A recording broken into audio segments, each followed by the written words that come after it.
I'm in economics, fourth year, and specialization in economics specifically, and I have a minor in TELFR as well.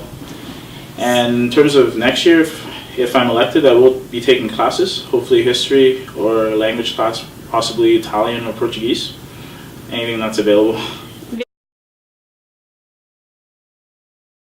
First things first, I'll say awareness. I think students deserve the right to know about their student government, that there's an election coming up also would be important.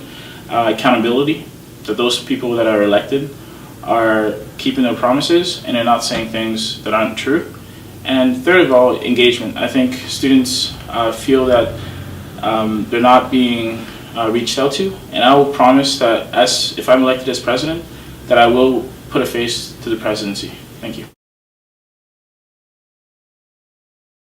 Number one, I'd like to have press conferences throughout the university displaying relevant student news, but most importantly what's happening in the BOA meetings, so that students are aware exactly where their money is going and exactly what's going on with school and anything that may affect them in the future. Well, first of all, I think any student on campus is qualified to run. And second of all, if you want to get into specifics, I sat on the Senate representing science, and when I sat on the Senate, I chaired meetings within student caucus.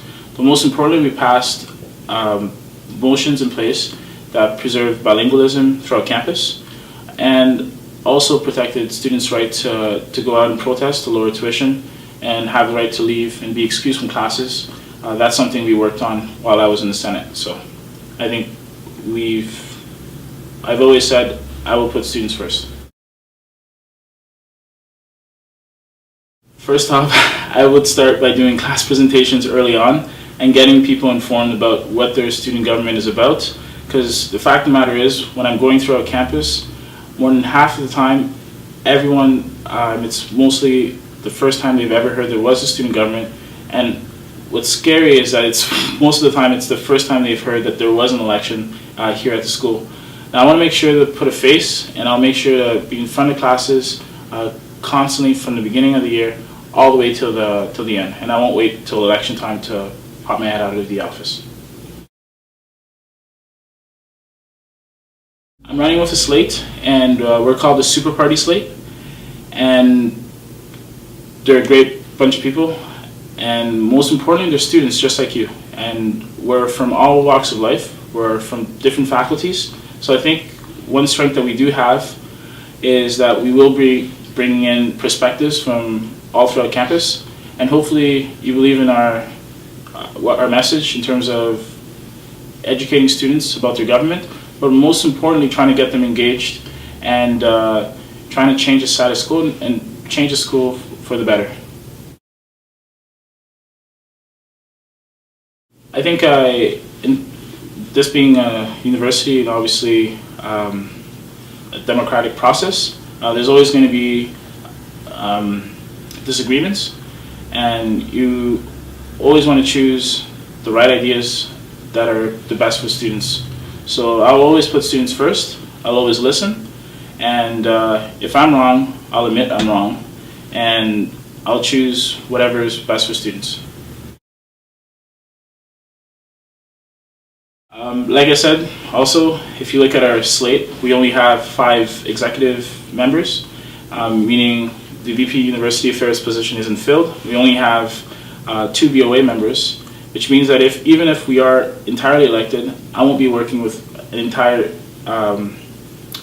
BOA that's entirely made up of my slate. So, like I said, I will be open to discussion, I will be open to listening, and number one, I will do whatever it takes to move the school forward and make sure that we don't repeat the mistakes from the past.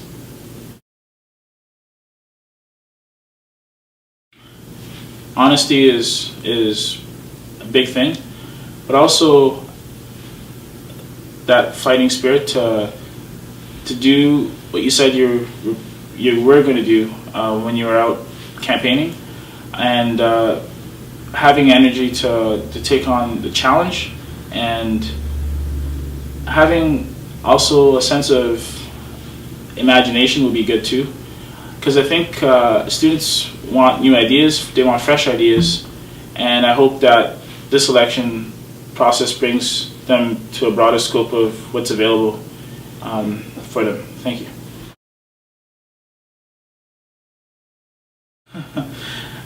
Since I'm running at the Super Party slate, I'd say definitely the Soldier Boy, Superman. I don't think it could be anything different than that.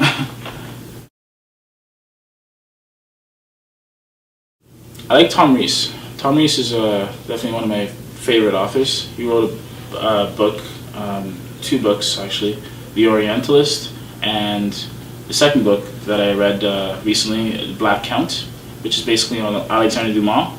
So if I had to pick, I'd say any of the characters in Alexander Dumas' novels, Three Musketeers, Man with Iron Mask, and of course my favorite, The Black Count. So thank you. I've said Hawaii. I've lived there before, but if I had to pick a place that I've never been to, I'd say definitely in Tahiti. Any place that's warmer than here.